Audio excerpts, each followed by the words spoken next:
Dog barks desperately at pregnant woman. But when police realized the truth, it was too late. Sunlight dripped through the canopy of ancient oaks, dappling the long, gravel driveway as Mark expertly maneuvered the moving van toward their new home. Sarah leaned forward, her hand resting on her swollen belly, a smile playing on her lips. "It's perfect, Mark. Absolutely perfect." The house was a charming two-story farmhouse, painted a welcoming cream color, with a wide porch that beckoned relaxation. Lavender bushes lined the walkway, their fragrant blooms attracting a flurry of buzzing bees.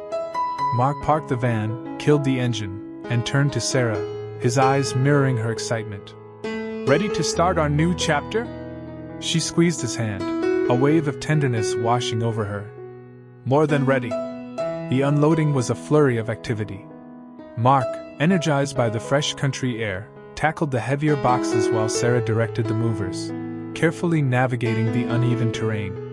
As the afternoon wore on, a sense of peaceful contentment settled over her. This was it. Their sanctuary. The first bark shattered the serenity like a dropped glass. It was a deep, guttural sound, filled with an undercurrent of something Sarah couldn't quite place. It came from the neighboring property, partially obscured by a thick hedgerow. She straightened up, shading her eyes, trying to pinpoint the source. "Sounds like someone's got a watchdog," Mark commented, hoisting a box labeled books onto his shoulder. The barking intensified, growing more frantic, more insistent. It felt directed. Sarah glanced at Mark, a flicker of unease in her stomach. "It's awfully loud," she said, a touch of nervousness creeping into her voice. "He'll probably calm down once he gets used to us," Mark reassured her, heading towards the house. But the barking didn't calm down. It continued, a relentless barrage that seemed to escalate with each passing hour. As dusk began to settle, painting the sky in hues of orange and purple, Sarah found herself increasingly agitated. She couldn't shake the feeling that the dog, whatever breed it was singling her out. Finally, she decided to investigate. She walked along the edge of their property, her hand resting protectively on her belly, until she reached the break in the hedgerow. Beyond lay a neatly manicured lawn and a small cottage, its windows glowing warmly in the fading light. And there, tied to a sturdy doghouse, was the source of the incessant noise, a large, muscular Rottweiler, its eyes fixed on her with an unsettling intensity. The dog lunged against its chain, its barks transforming into ferocious snarls. Sarah instinctively recoiled, a jolt of fear coursing through her. An elderly man emerged from the cottage, his face etched with wrinkles and framed by a halo of white hair. He moved with a surprising agility for his age. His eyes, though seemingly kind, held a certain watchfulness. "Buster! Heel!" he commanded, his voice surprisingly strong. The dog, after a moment of resistance, reluctantly obeyed, settling back on its haunches, though its gaze remained fixed on Sarah. "I am so sorry, dear," the man said, approaching the hedgerow with a warm smile. "Buster doesn't usually carry on like that. Arthur Henderson is the name. I'm your neighbor." "Sarah," she replied, offering a hesitant smile. "We just moved in today. I'm Sarah, and that's my husband, Mark. Welcome to the neighborhood. Buster's just a bit protective of his property, you see. He wouldn't hurt a fly, really. Just all bark and no bite." Mr. Henderson chuckled, but his eyes didn't quite reach his smile. "He'll get used to you in no time. He's probably just excited to see new faces." Sarah wasn't convinced. The dog's animosity felt too targeted, too visceral.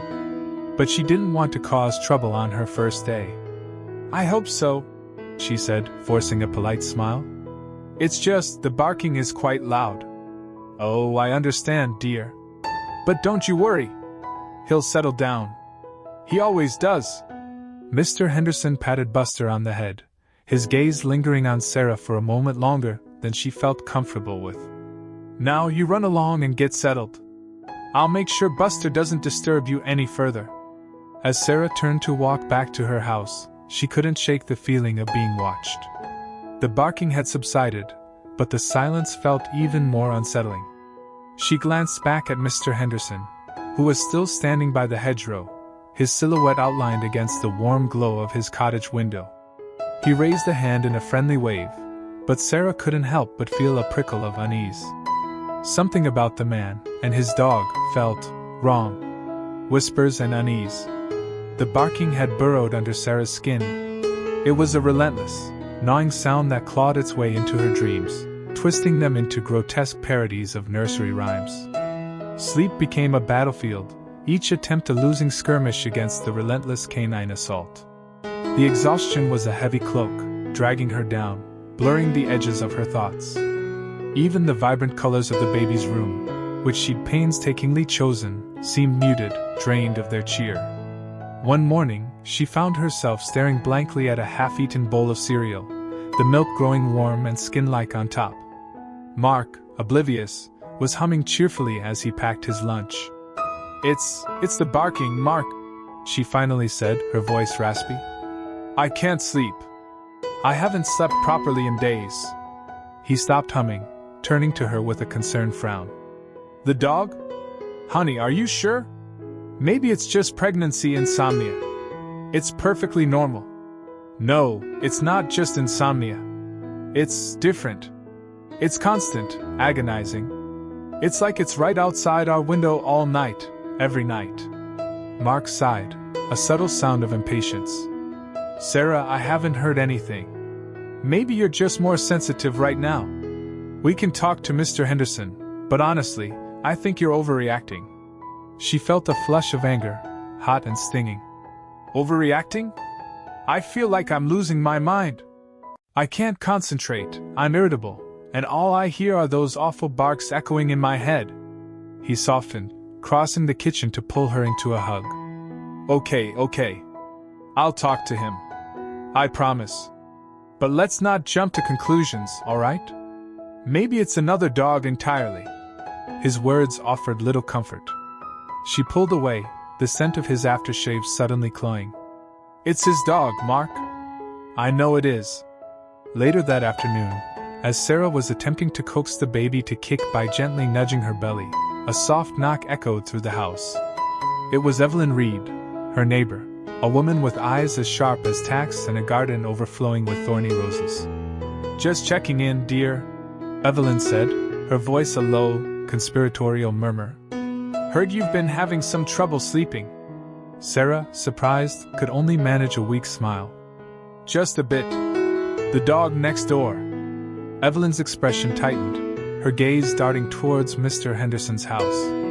Arthur Henderson's always been a bit of a recluse. Kept to himself, mostly. But there have always been whispers, you know. Back in the day, before your time. She paused, picking a stray leaf off Sarah's doorstep. Sarah felt a prickle of unease. "Whispers? About what?" Evelyn's eyes met hers, a flicker of something unreadable in their depths. "Oh, just silly things. Old stories. But some stories have a way of sticking around, don't they? Just be careful, dear. Trust your instincts. Especially now." She gave Sarah's hand a quick, firm squeeze. "You take care now." With that, she turned and walked away, leaving Sarah standing on the porch, the weight of Evelyn's cryptic words settling heavily in her stomach, a disquieting premonition blooming in her chest. The barking, though absent at that moment, felt closer than ever. Confrontation.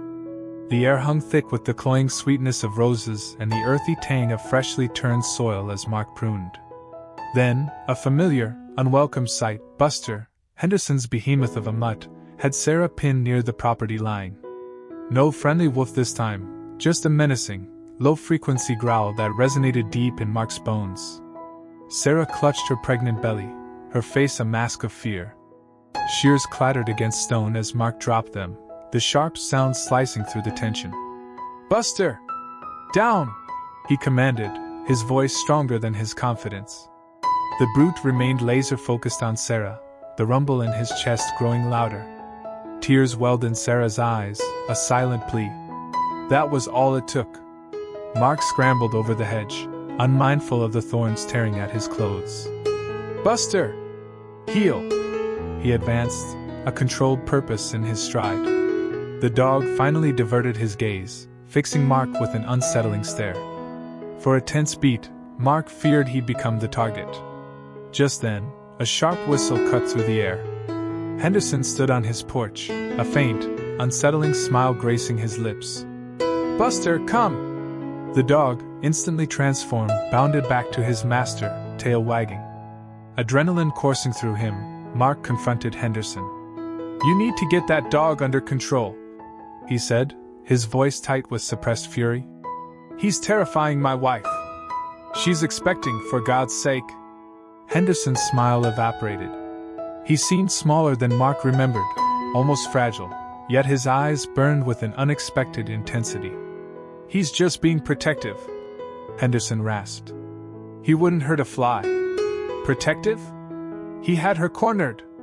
A frenzy of barking and teeth-baring is not protective, it's outright aggression. Mark's fist clenched, fighting for composure. Reason wouldn't penetrate this, he knew, but Sarah's distress demanded a response. Henderson folded his arms, his gaze hardening into flint. "Buster's never bitten anyone. He's just spirited." He paused, a strange glint flickering in his eyes. "Perhaps your wife should remain indoors if she is so easily spooked." Mark's jaw tightened. "Are you actually suggesting that she can't even be in her own garden without being threatened by your out-of-control animal? He needs a leash, or a trainer, or both." Henderson's face blossomed with mottled red. "I've had Buster for 12 years, he said, his voice gaining volume. "He's a good dog. Maybe she's doing something to set him off. Provoke him? She's pregnant. What possible provocation could she offer besides standing there?" Mark took a step forward, casting a long shadow over Henderson. The old man didn't flinch. He met Mark's gaze, a steely resolve in his narrowed eyes. "Some people just attract animals. It's a certain energy they project.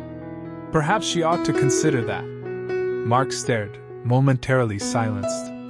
He'd expected a flimsy excuse, maybe even a mumbled apology. But this was different, a low simmer of animosity, a bizarre accusation. Something ugly danced in the depths of the old man's eyes, and Mark knew, with a sinking feeling, that it was more than just the dog. "Keep your dog away from my wife," Mark stated, his voice dangerously low. "Or I promise you, you will seriously regret it." Turning, he strode back to his yard, the rose scent suddenly sickeningly sweet. He felt Henderson's gaze boring into his back, a palpable weight. The confrontation was over, but a chilling premonition settled upon him. This was far from finished. Stormy night, premature labor. The wind howled like a banshee, clawing at the windows of the old farmhouse. Rain lashed down, turning the world outside into a blurry, distorted canvas. The old oak in the yard groaned under the assault, its branches thrashing wildly like tormented limbs. Sarah, 7 months pregnant, found herself increasingly uneasy. "Just a bad storm," Mark said, trying to sound reassuring as he stoked the fire in the hearth. But the flickering firelight couldn't quite banish the shadows that danced in the corners of the room, mirroring the anxiety swirling within her. Suddenly, a sharp pain ripped through her lower back, stealing her breath. She gasped, clutching her stomach. "Mark!" He was beside her instantly, his face etched with concern. "What is it? What's wrong?" I think the baby's coming," she managed, her voice trembling. Another pain followed, stronger this time, radiating outwards like a shockwave. Mark's face paled. "Now? It's too early." He grabbed her hand, his grip tight. "Stay calm, I'll call the doctor." He rushed to the phone on the wall, his movements jerky with panic. He lifted the receiver, listened for a moment, then slammed it down. "Damn it! The lines are down." He ran to the window, peering out into the tempest. The storm must have knocked them out. The wind intensified, rattling the window panes with a violence that made Sarah flinch. Outside, she could hear Buster, their old sheepdog, barking incessantly, his frantic cries barely audible above the roar of the storm. Usually, Buster was a comfort, but tonight, his panicked barks only amplified her own mounting fear. "We need to get to the hospital," Sarah said, her voice tight with pain. Mark shook his head, his brow furrowed with worry. I can't risk driving in this. We'd never make it. The roads will be flooded. He paced the room, his mind racing. I'll go get Arthur. He might have a generator with a radio. He can call for help. Sarah watched him go, her heart pounding in her chest. The pains were coming faster now, each one more intense than the last. She gripped the arms of the rocking chair, trying to control her breathing, trying to stay calm.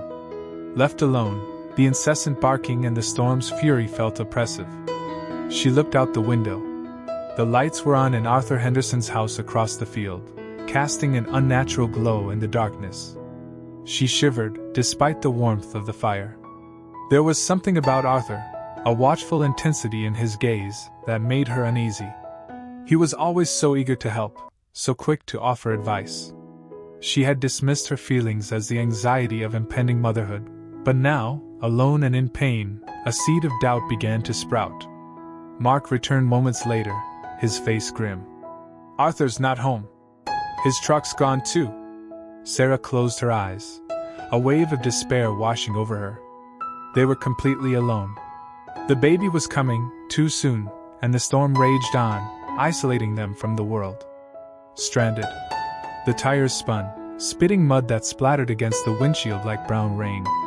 Each revolution sank them deeper, a greasy, sucking sound that echoed in the pre-dawn gloom. Mark jammed his foot on the accelerator, the engine whining in protest, but the car remained stubbornly mired. Damn it, damn it, damn it! He pounded the steering wheel, the plastic digging into his palm. Sarah's breath hitched. Mark, please, the baby. He glanced at her, pale and sweating, her hands clutching her swollen belly. Panic clawed at his throat. The contractions were coming faster now, each one etching lines of pain around her mouth. He killed the engine. Okay. We'll figure this out. He unbuckled his seatbelt. I'll walk to Henderson's. He has that tractor. He can pull us out. Sarah's eyes widened. Henderson? Mark, are you sure? I don't like him. Mark knew what she meant. Arthur Henderson was unsettling. He always seemed to be watching, his eyes, like chips of flint, following their every move. But he was their closest neighbor, the only option. He's got the equipment, Sarah. What choice do we have? I'll be quick. He squeezed her hand. Lock the doors. Buster will protect you. Buster, sensing the tension, barked once, a low rumble in his chest, then whined, scratching at the back window as Mark stepped out into the clammy air. The mud oozed over the top of his shoes, cold and slick. He slogged through the darkness, the beam of his phone cutting a swathe through the mist-laden air. Henderson's farmhouse was dark, save for a single porch light that cast long, skeletal shadows.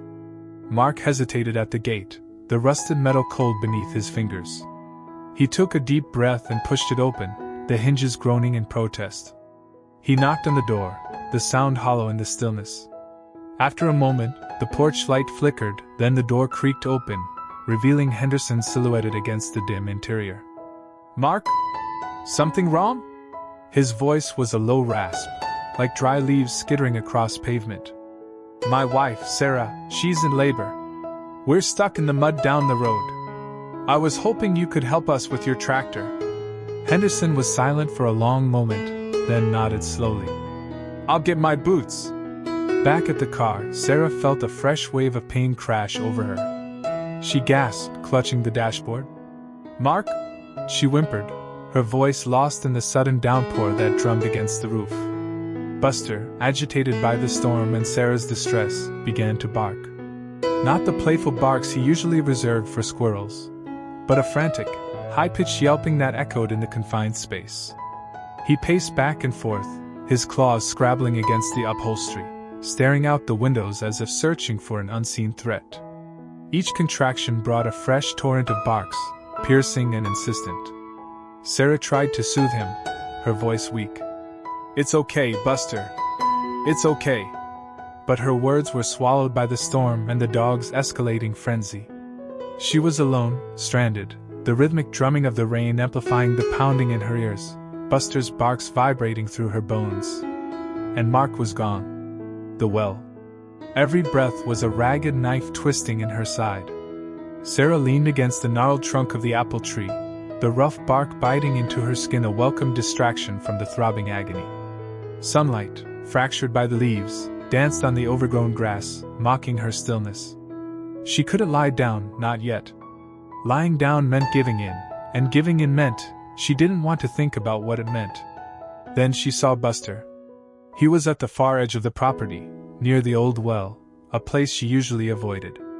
Its crumbling stone lip was hidden by a tangle of wild roses and poison ivy, a silent testament to a time when this land had been more than just an escape.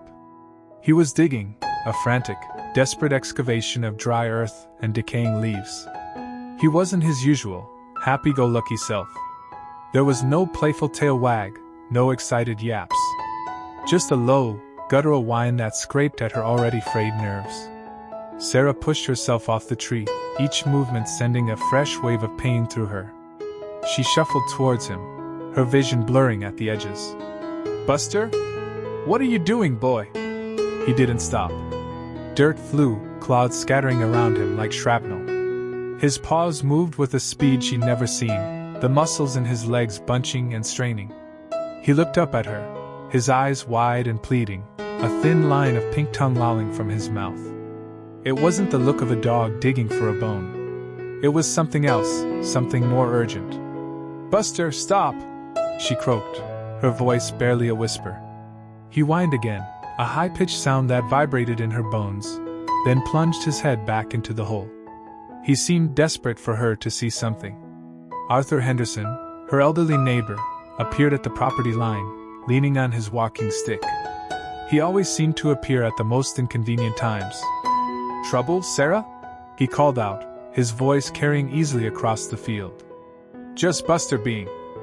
"Buster," she managed, forcing a smile that felt brittle and fake. She didn't want Arthur nosing around, not now. There was something unsettling about his constant observation, the way his eyes seemed to miss nothing. He didn't seem convinced. He stood there for a long moment, his gaze fixed on Buster and the well, before finally nodding slowly. "He's a good dog," he said, his voice a low rumble. "Loyal." Then he turned and hobbled back towards his own property. As soon as he was gone, Sarah focused on Buster again. He had stopped digging, standing panting at the edge of the widening hole. He looked at her, then back at the hole, repeating the action as if trying to communicate something. It wasn't just digging. It was showing. A chill snaked down her spine, unrelated to the pain in her side. A pattern started to emerge, a series of seemingly random events now aligning in a disturbing sequence. Buster's frantic barking at the shed before she found it unlocked.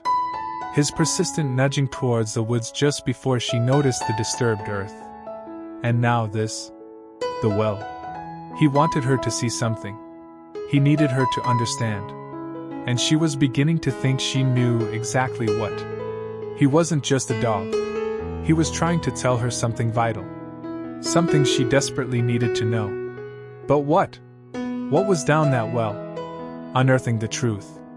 The flashing blue and red lights painted grotesque shadows across the Hendersons' manicured lawn. Two officers, a man with a salt and pepper mustache and a younger woman with a severe ponytail, stood on Sarah's porch, their expressions skeptical. "So let me get this straight," the mustachioed officer said, his voice flat. "You're saying your neighbor's dog is trying to tell you something about a well?" Sarah swallowed, her throat dry. "It sounds crazy, I know. But the dog, Buster, he's been barking incessantly, and every time he does, he's looking directly at the well in Mr. Henderson's backyard. And Mrs. Reed said, well, she implied Mr. Henderson isn't who he seems." The female officer raised an eyebrow. "Mrs. Reed? The one known for embellishing stories?" Evelyn Reed chose that moment to appear, her face etched with concern. "Officer Miller, I assure you, this is different. I've lived next door to Arthur Henderson for 20 years. There's always been something off.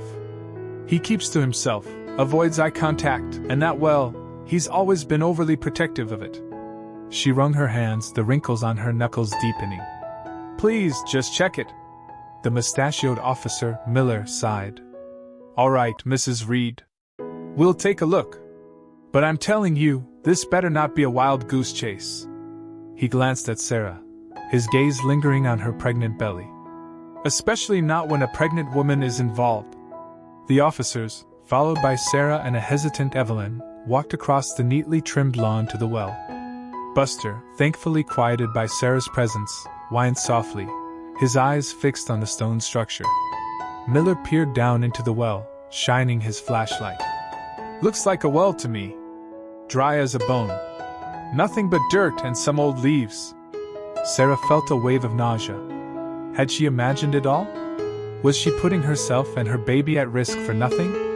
The female officer, whose name tag read Rodriguez, circled the well, her hand running along the cool, damp stone. The stonework's a bit uneven here, she observed, tapping a section near the base. And the mortar is newer than the rest. She knelt, her fingers probing the gap between two stones. With a grunt, she managed to pry one loose, revealing a dark, rectangular opening. A hidden compartment. Miller shone his flashlight into the space. Sarah gasped. Inside, nestled amongst layers of dust, were several items: a faded photograph of a young woman with terrified eyes, bound and gagged, a tattered newspaper clipping detailing the unsolved kidnapping of a woman matching the photograph's description from a neighboring state 15 years ago, and a small, worn wooden box. Rodriguez carefully reached into the compartment and retrieved the box. It was locked. She produced a small tool from her belt and deftly picked the lock. Inside, nestled on a bed of faded velvet, was a silver locket. It was open, revealing two miniature portraits, the same woman from the photograph, but younger, smiling, and a baby. Buster let out a sharp, triumphant bark. Miller stared at the contents of the box, his face grim. He looked at Sarah, all traces of skepticism gone. We'll need to secure the scene. Ms. Reed, I suggest you return to your home. Ms. Miller, you'll need to come with us to the station to make a statement. He turned to Rodriguez. Call it in. We need forensics here, now. And get a warrant to search the house. The air crackled with tension. Sarah felt a chilling premonition creep over her. This was just the beginning. Confrontation and fall. The files were the nail in the coffin. Henderson hadn't even bothered to encrypt them, too arrogant, too sure of himself. Detective Mallory slammed her laptop shut, the sudden click echoing in the cramped study. Rain lashed against the windowpane, mirroring the tempest brewing inside her. He's got to be here, she muttered to Sergeant Davies, already reaching for her radio. He's not going anywhere. Outside, the wind howled like a banshee, tearing at the trees. Lightning illuminated the gnarled branches, casting eerie shadows that danced across Henderson's property. The initial perimeter was set, a loose net woven through the overgrown garden. Mallory, her slicker pulled tight against the downpour, moved towards the back of the house. She signaled Davies to take the front. Inside, Henderson was already moving. The laptop's hum, abruptly silenced, had been his first warning. He grabbed a bulky duffel bag from under the floorboards, the one he'd packed weeks ago, just in case, and slipped out the back door, melting into the storm-racked night. He knew these woods better than anyone. He could disappear. Henderson, this is the police. Come out with your hands up.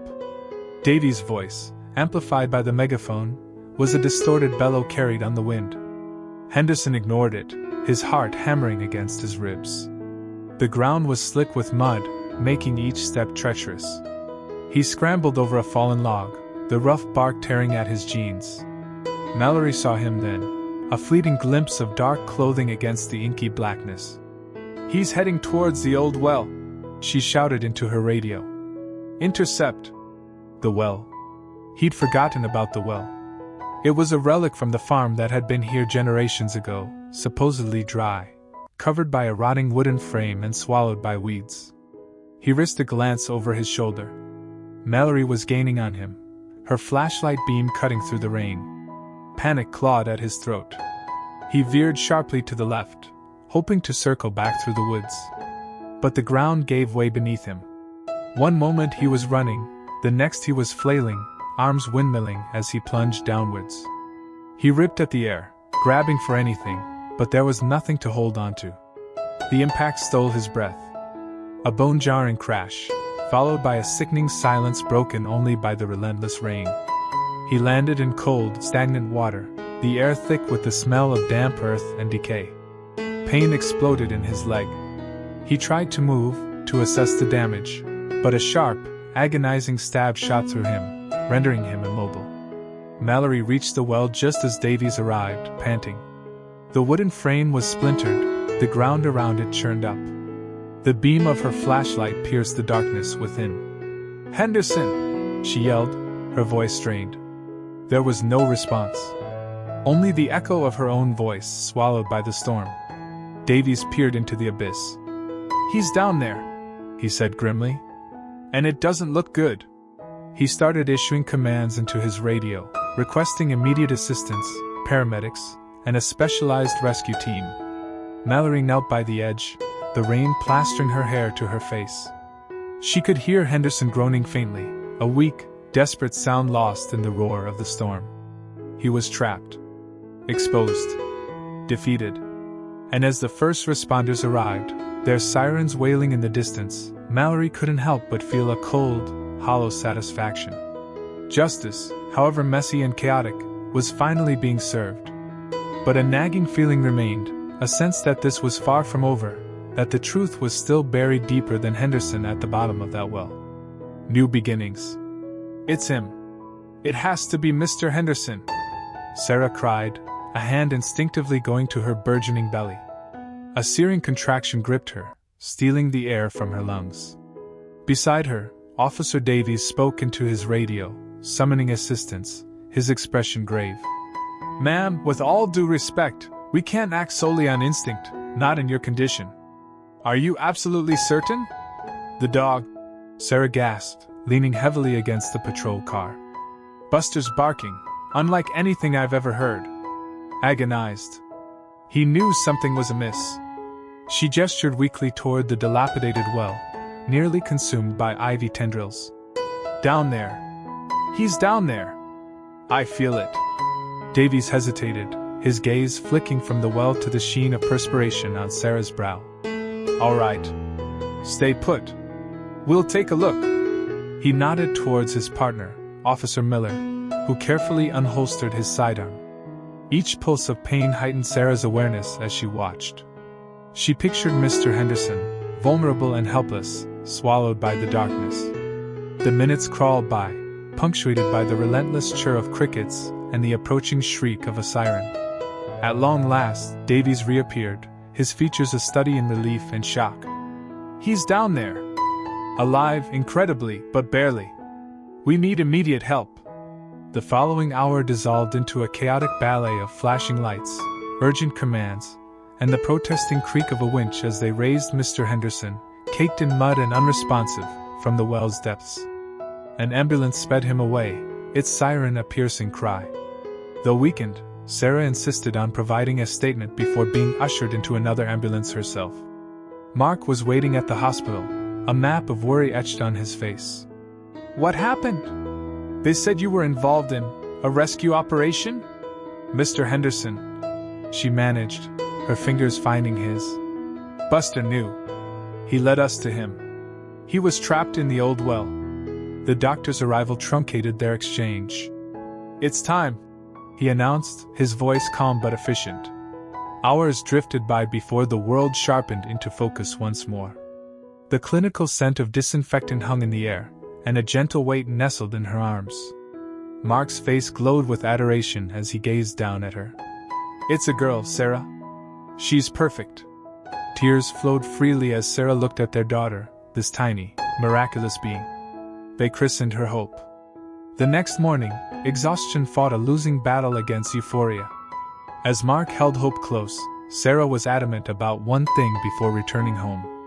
"We have to see Buster," she declared, her voice thick with emotion. "He deserves our thanks." They located him at the local shelter, the center of an admiring crowd. Word of his heroic deed had spread like wildfire. The local paper even ran a banner headline, Local dog saves man from certain death. Buster, normally reserved, basked in the attention, his tail a blur. Spotting them, he emitted a single, sharp bark of recognition. Sarah knelt gingerly, her abdomen still tender, and extended a hand. He nudged it with his damp nose, then rested his head in her lap. "We get it now, don't we, boy?" Mark murmured, scratching Buster behind his ears. "You weren't just being noisy. You were trying to tell us something. You were pleading for assistance." Sarah stroked Buster's coat, overwhelmed with affection. More than just a pet, he was family. He had sensed a dire emergency, something invisible to everyone else, and done everything within his power to alert them. His frantic barking hadn't been a mere disturbance, it had been a desperate signal. A signal that had averted a tragedy and, in a profound way, ushered a new life into the world.